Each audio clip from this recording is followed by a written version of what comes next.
L'Estonie passe à l'offensive alors que les tensions sont à leur comble et que les inquiétudes sur les plans de Poutine pour la Baltique grandissent. L'Estonie a annoncé qu'elle prévoyait de réduire Moscou en cendres. Même les États-Unis sont choqués par le plan brutal que l'Estonie réserve à la Russie.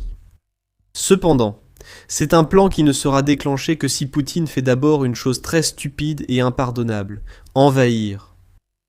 En marge de la conférence de Munich sur la sécurité mi-février, le ministre estonien des Affaires étrangères, Margus Tsahkna, a fait la révélation choquante que son pays se prépare à aller bien au-delà de la simple défense contre la Russie. Le moment venu, l'Estonie se battra avec acharnement.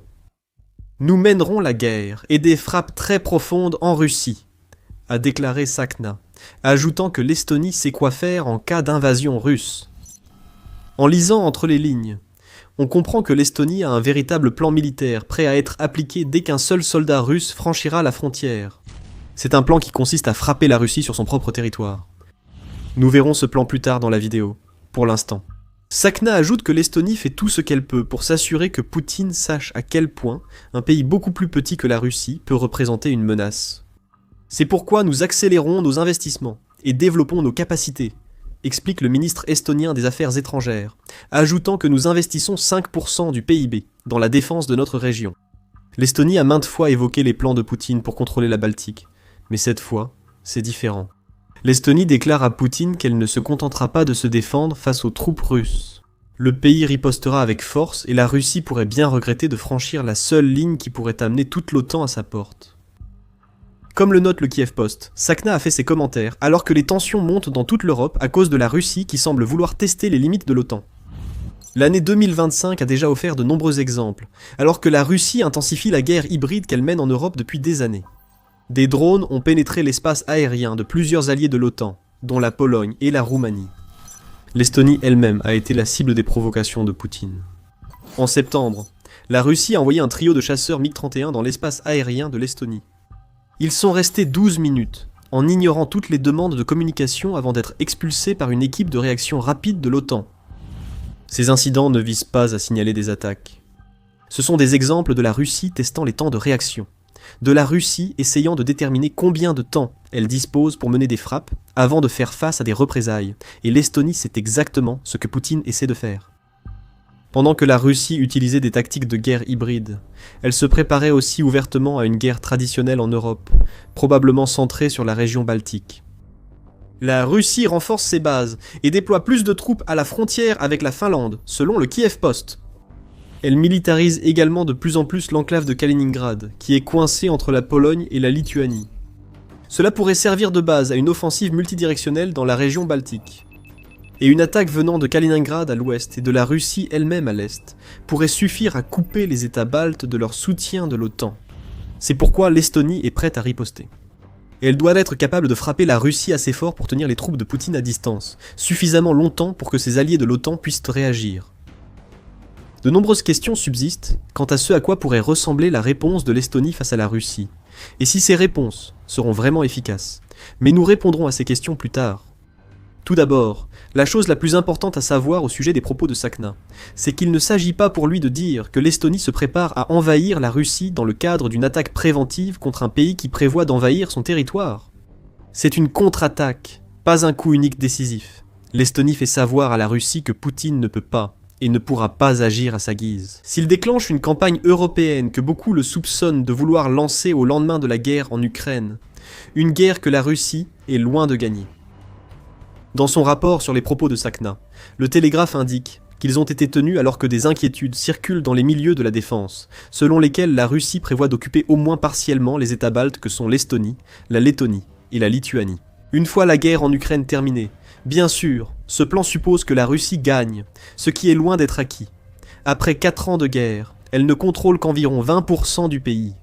Mais l'inquiétude est bien réelle, et ce n'est pas seulement une préoccupation qui circule dans les milieux baltes. En décembre, Kirilo Boudanov, alors chef du renseignement militaire ukrainien et aujourd'hui chef du bureau du président, a déclaré que la Russie raccourcissait ses délais pour occuper d'éventuels territoires européens. Boudanov a déclaré que la Russie ciblerait d'abord les États baltes quand ces combats débuteraient. Il a souligné que les ambitions diaboliques de Poutine motivent tout pour un empire et qu'il se voit comme tel. Pour se développer, il faut toujours étendre son influence et son territoire. Cela répond à beaucoup de questions, a déclaré Boudanov en décembre. Pour Poutine, cela signifie probablement que la Russie voudrait contrôler ce qu'il juge être les nations européennes les plus faibles. Avant de s'intéresser à des pays comme la Pologne, pour lesquels Boudanov dit que la Russie n'a aucun plan militaire, c'est déjà une révélation étrange. Nous avons évoqué Kaliningrad et son rôle probable lors d'une attaque contre les États baltes. Poutine croit-il vraiment que la Pologne ne réagirait pas à une agression d'un voisin contre plusieurs de ses alliés de l'OTAN? Si c'est le cas, la Russie adopte une vision à très courte vue de l'invasion de l'Estonie et des autres États baltes. Peut-être pense-t-elle que le reste de l'Europe serait prêt à les sacrifier. Les ambitions impérialistes de Poutine.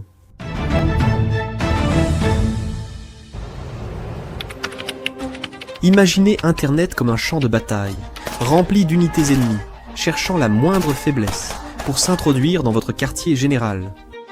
Dans ce quartier général, vous possédez des informations secrètes et confidentielles à protéger absolument. Imaginez pouvoir brouiller toutes les pistes menant à celui-ci et le rendre invisible. Vous le feriez, non? Nous aimerions remercier notre sponsor, Surfshark, dont le VPN garde vos informations en ligne privée et protégé contre les hackers et les acteurs malveillants. Lorsque vous naviguez sur un réseau public, il est très facile d'accéder directement à vos informations, comme les numéros de carte de crédit, les données confidentielles ou les informations personnelles. Surfshark VPN empêche cela de se produire et protège, ainsi que chiffre vos données personnelles en ligne. En plus de sécuriser votre navigation, Surfshark VPN permet d'accéder à des sites et services de streaming autrement bloqués par des restrictions géographiques. Et vous n'avez besoin d'installer qu'un seul abonnement sur tous vos appareils, sans aucune limite, pour commencer à naviguer en toute sécurité dès aujourd'hui. Allez sur surfshark.com/spectacle et bénéficiez d'une garantie de 30 jours sans risque, ou utilisez le code SPECTACLE lors du paiement pour obtenir 4 mois supplémentaires de Surfshark VPN. Le cas. L'Estonie compte sur ce fait. De nombreux autres, dont Jan Bond, directeur adjoint du Centre pour la réforme européenne, estime qu'une attaque russe en Europe est imminente. Bond le dit à la BBC. Personne sain d'esprit ne croit qu'une guerre européenne est à nouveau imminente, mais la réalité, c'est qu'un nombre croissant de responsables du renseignement européen nous disent que le délai importe moins que l'évaluation elle-même. Et on craint depuis 2018 que les États baltes soient la première cible de Poutine. Le Centre pour une nouvelle sécurité américaine a alors publié un article intitulé « Quand Poutine envahit les États baltes ». L'article affirmait que le président russe menait une grande partie d'échecs contre l'OTAN et prévoyait d'envahir l'Estonie, la Lituanie et la Lettonie. Or, le centre s'est trompé car Poutine a attaqué l'Ukraine en premier. Tout cela montre que le dirigeant russe réfléchit depuis des années à reprendre le contrôle des anciens territoires soviétiques. Si l'Estonie a raison, les intrigues de Poutine touchent à leur fin et la Russie va bientôt passer à l'action. Cela nous ramène à une question évoquée plus tôt. À quoi ressemblerait le plan estonien pour anéantir la Russie? L'Estonie s'est beaucoup préparée à une invasion russe, comme nous allons le voir. Mais la première chose que la Russie doit savoir, c'est que l'Estonie est loin d'être la nation qu'elle était autrefois. Lorsque des rumeurs d'une invasion potentielle ont commencé à circuler, Sakna l'a laissé entendre en parlant des investissements de défense du pays, et il l'a clairement affirmé dans d'autres déclarations qu'il a faites lors de la conférence de Munich sur la sécurité. Avant, on pensait simplement qu'en cas d'attaque de la Russie, l'OTAN gagnerait la guerre. Dans ce cas, il n'y aura plus d'Estoniens, mais ces plans ne nous intéressent pas. Le ministre des Affaires étrangères estonien souligne, non sans amertume, que les anciens plans contre la Russie consistaient surtout à sacrifier l'Estonie. Le reste de l'OTAN européenne pourrait survivre à une contre-invasion, c'est notre plan, car il n'y en a pas d'autre. Nous ne pouvons pas attendre que la Russie pénètre dans les États baltes pour réagir, ajoute Sakna. Ce qui vous dit tout ce que vous devez savoir sur son état d'esprit. Il y a clairement un problème avec ce que l'Estonie envisage dans un combat direct. La Russie reste supérieure, même après 4 ans de guerre contre l'Ukraine. Selon Global Firepower, qui classe les armées mondiales selon leur puissance terrestre, aérienne et navale, la Russie a toujours la deuxième armée la plus puissante. Selon ces critères, l'Estonie se classe au 106e rang sur 145 nations évaluées, et il n'y a aucun domaine où elle surpasse la Russie. La population totale de l'Estonie, qui compte près de 1,2 million d'habitants, est inférieure aux 1,3 million de militaires actifs que la Russie possède à elle seule. Le budget de la défense russe est environ 100 fois supérieur à celui de l'Estonie, finançant une force aérienne de 4237 appareils contre seulement 2 pour l'Estonie. Et une marine avec une flotte de 747 unités contre les 8 navires de guerre que possède l'Estonie, même au sol. Global Firepower indique que l'Estonie ne possède aucun char et seulement 2507 véhicules blindés, ce qui rendra incroyablement difficile pour le pays de se défendre contre les méthodes d'assaut privilégiées par Poutine.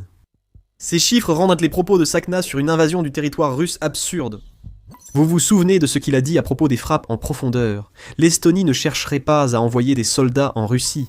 Ce serait presque impossible, puisque la Russie dispose de suffisamment de soldats pour former essentiellement un blocus autour de tout le pays afin d'empêcher quiconque de percer. Ce que l'Estonie peut faire, probablement appris de l'Ukraine, c'est frapper la Russie en profondeur pour paralyser l'avancée des soldats. Pour commencer, l'Estonie a acheté une douzaine de systèmes de roquettes HIMARS aux États-Unis et poursuit ses plans pour en acquérir au moins 6 autres, en supposant que le fabricant des HIMARS, Lockheed Martin, obtienne l'autorisation du Pentagone pour les produire. Ces nouveaux HIMARS arriveraient en Estonie d'ici 2028 ou 2029 et ils donneront au pays la capacité de lancer des frappes en profondeur sur le territoire russe. L'Ukraine a déjà montré à plusieurs reprises que les HIMARS remplissent cette mission pendant la guerre contre la Russie. Le 28 septembre a apporté la nouvelle que l'Ukraine avait mené une frappe réussie de HIMARS contre une centrale thermique dans l'oblast de Belgorod. L'Estonie est voisine de la Russie, et il est probable que les systèmes HIMARS qu'elle possède et compte acheter pourraient être dirigés vers la région de Saint-Pétersbourg, mettant en danger l'un des centres de population les plus importants de la Russie. Saint-Pétersbourg est également l'une des régions les plus aisées du pays. Poutine voudrait ainsi la préserver des horreurs de la guerre qu'il veut mener. L'Estonie pourrait empêcher cette protection en rappelant vite que la Russie subirait de lourdes représailles si un soldat franchissait la ligne. À la menace des HIMARS s'ajoute l'arrivée en Estonie de 6 lance-roquettes multiples sud-coréens, K239 Chunmoo. L'Estonie a annoncé cette commande en décembre dans un contrat de 290 millions d'euros, 342 millions de dollars, incluant des missiles qui renforcent ses capacités de frappe à longue portée. Le principal d'entre eux est le CTM-90, un missile balistique tactique ayant une portée allant jusqu'à 290 km, soit environ 180 miles. Encore une fois, cela met en danger différentes parties de la région de Saint-Pétersbourg. L'Estonie recevra également des missiles CTM-MR et CGR-080, qui ont des portées respectives de 160 et 80 km, soit 99,4 et 49,7 miles. Le missile à plus longue portée menacerait directement les régions russes proches de l'Estonie, tandis que celui à plus courte portée viserait l'arrière russe en Estonie occupée si besoin. Les livraisons de ces systèmes sud-coréens débuteront au second semestre 2027 selon The Military Show. Ces livraisons montrent que l'Estonie agit pour soutenir les déclarations de son ministre des Affaires étrangères. Des frappes en profondeur sont en effet possibles, et l'Estonie les utilisera pour frapper le territoire russe, tout en se défendant au sol. C'est ici que la seconde partie de la stratégie ukrainienne intervient, car ces armes de frappe en profondeur seront aussi cruciales pour montrer à Poutine que l'Estonie ne peut pas être bousculée. Elles s'inscriront dans une stratégie visant à permettre à l'Estonie de résister jusqu'à l'arrivée du soutien de l'OTAN. Ensuite, si la Russie envahit l'Estonie, l'objectif sera d'activer l'article 5 de la charte de l'OTAN. D'après cet article, les membres de l'OTAN doivent aider tout membre attaqué sur son territoire. Un aspect souvent méconnu de l'article 5 est que cette aide peut impliquer ou non l'utilisation de la force armée. Mais l'Estonie comptera sur ses voisins baltes, la Lituanie, la Lettonie, et sur des pays proches de la Baltique, comme la Finlande et la Pologne. Effrayés par la démonstration de force de Poutine, ils combattront aux côtés de l'Estonie sur son territoire. Le défi pour l'Estonie est que l'article 5 n'entraîne pas une réponse immédiate de l'OTAN. Il faut du temps pour préparer une guerre contre la Russie. Ainsi, en plus des frappes en profondeur, l'Estonie s'est engagée à dépenser plus de 10 milliards d'euros, soit environ 11,8 milliards de dollars pour son armée entre 2026 et 2029. L'objectif est de créer une force de dissuasion crédible, ce que l'Estonie veut réaliser avec une version modifiée de ses forces de défense. Cela permettra d'avoir accès à des armes plus modernes, à des stocks de munitions plus importants et à une formation avancée. En somme, l'Estonie refuse d'être figurante dans une guerre OTAN-Russie et tente de jouer parmi les grands. L'Estonie renforce également ses défenses, selon le Kiev Post. Le pays a récemment adopté une loi imposant des bunkers et abris anti-bombes dans tous les immeubles d'appartements et de bureaux d'une certaine taille. C'est sans doute une mesure préventive contre les frappes de missiles et drones russes en cas d'invasion par Vladimir Poutine. L'Estonie a terminé 110 km de clôture le long de sa frontière avec la Russie pour retenir les forces russes et surveiller. Elle saura ainsi quand Vladimir Poutine compte attaquer. Ajoutez à tout cela les améliorations proposées par le pays en matière de capacité de drones et de défense aérienne. L'Estonie a tiré de nombreux enseignements du combat entre l'Ukraine et la Russie, qu'elle prévoit d'appliquer à sa défense. Après tout cela, une question évidente se pose. Le plan de l'Estonie va-t-il fonctionner ? Oui, dans la mesure où le pays pourrait infliger de lourdes pertes à la Russie en réponse à l'invasion de Poutine. Des missiles visant Saint-Pétersbourg suffiraient. Une riposte estonienne assez forte inciterait les citoyens aisés à faire pression sur Poutine pour qu'il change de stratégie. À long terme, l'Estonie dépendrait toujours fortement de ses alliés de l'OTAN pour élaborer une défense coordonnée. Les chiffres de Global Firepower sont clairs, et l'Estonie craint que l'OTAN ne soit pas la solution idéale. Une simulation inquiétante, rapportée par The Telegraph, la simulation dite lituanienne, a été organisée par le média allemand, Die Welt, et mettait en scène d'anciens membres de l'OTAN, ainsi que des analystes militaires allemands.